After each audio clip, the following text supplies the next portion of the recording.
El Señor esté con ustedes. Hoy nos acercamos al capítulo 13 del libro de Daniel, un texto que es bastante extenso, pero que para nosotros los católicos es bastante conocido por ser un texto que se presenta en la liturgia en Cuaresma. Susana, cuyo nombre significa lirio o azucena, aparece, por ejemplo, en la versión griega de Teodosión al inicio del libro de Daniel, porque a Daniel aquí lo vemos joven, mientras que la versión griega de los 70, la versión de los demás autores, la presentan en el capítulo 13. Susana la muestran viviendo en una casa donde los exiliados pueden reunirse.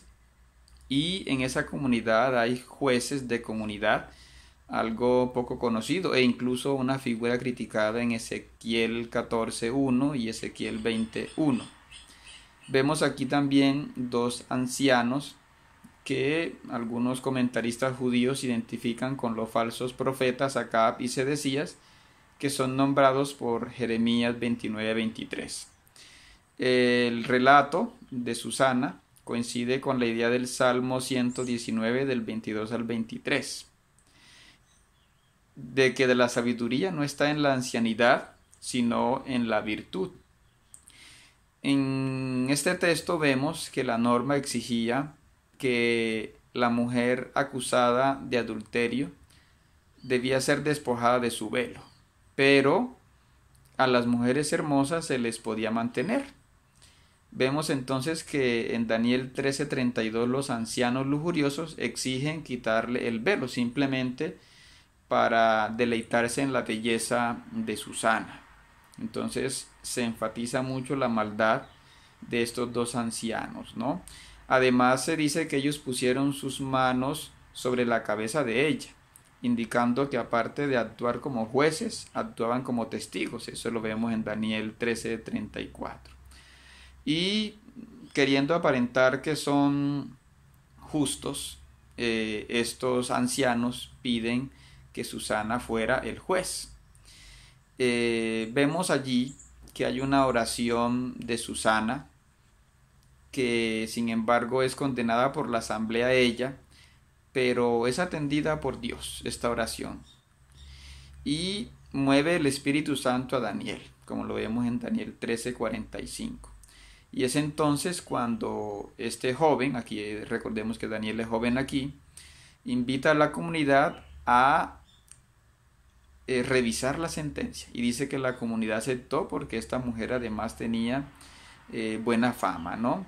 Se escogen entonces dos nuevos ancianos y se afirma que Daniel ha recibido el don de la ancianidad en Daniel 13:52. Todo esto son comentarios de la Biblia Nácar Colunga, ¿no? Vemos que hay un juego de palabras cuando se habla de los árboles. Parece que incluso en el original arameo podía haber también este juego de palabras, porque se usa dos árboles, ¿no? El esquinon o castaño o lentisco según la introducción.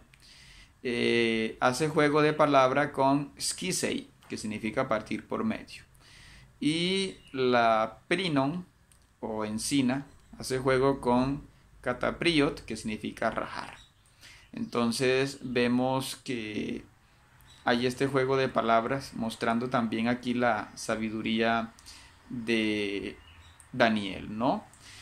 Luis Harman en su comentario a Daniel nos dice que el texto griego de los 70 es más breve que el griego de Teodosión. Y allí se pregunta a los ancianos bajo qué árbol y en qué parte del jardín los viste. Mientras que Teodosión prefiere enfatizar el juego de palabras, ¿no? En la versión griega de los 70, los ancianos van a mirar a Susana cada uno por su cuenta y se encuentran ellos. Mientras que en el griego de los 70, al juicio, por ejemplo, van 500 siervos de Susana, así como sus 4 hijos. Entonces, hay como dos versiones de este relato de Susana. Vemos también que según la alusión del versículo 13:56, llama a estos ancianos raza de Canaán, indicando que eran como los judíos apóstatas que critica Daniel cuando hay la persecución de Antíoco IV Epífanes. Y aquí se está enfatizando la idea de esos infieles que querían hacer apostatar y adulterar, rechazar la fe judía, ¿no? Eso se revela leyendo los libros de los Macabeos, cuando nos dicen que los sumos sacerdotes Jasón y Menelao eran partidarios de Antíoco IV Epífanes, mientras que Onías III fue asesinado justamente por oponerse a estas medidas de Antíoco IV Epífanes. Nos dice aquí que estos dos ancianos habían logrado engañar a las hijas de Israel. Algunos dicen que se refiere a los samaritanos, pero que no podrán con una hija de Judá. Muchas de estas son intuiciones de Mackenzie en su obra El significado de la historia de Susana, ¿no?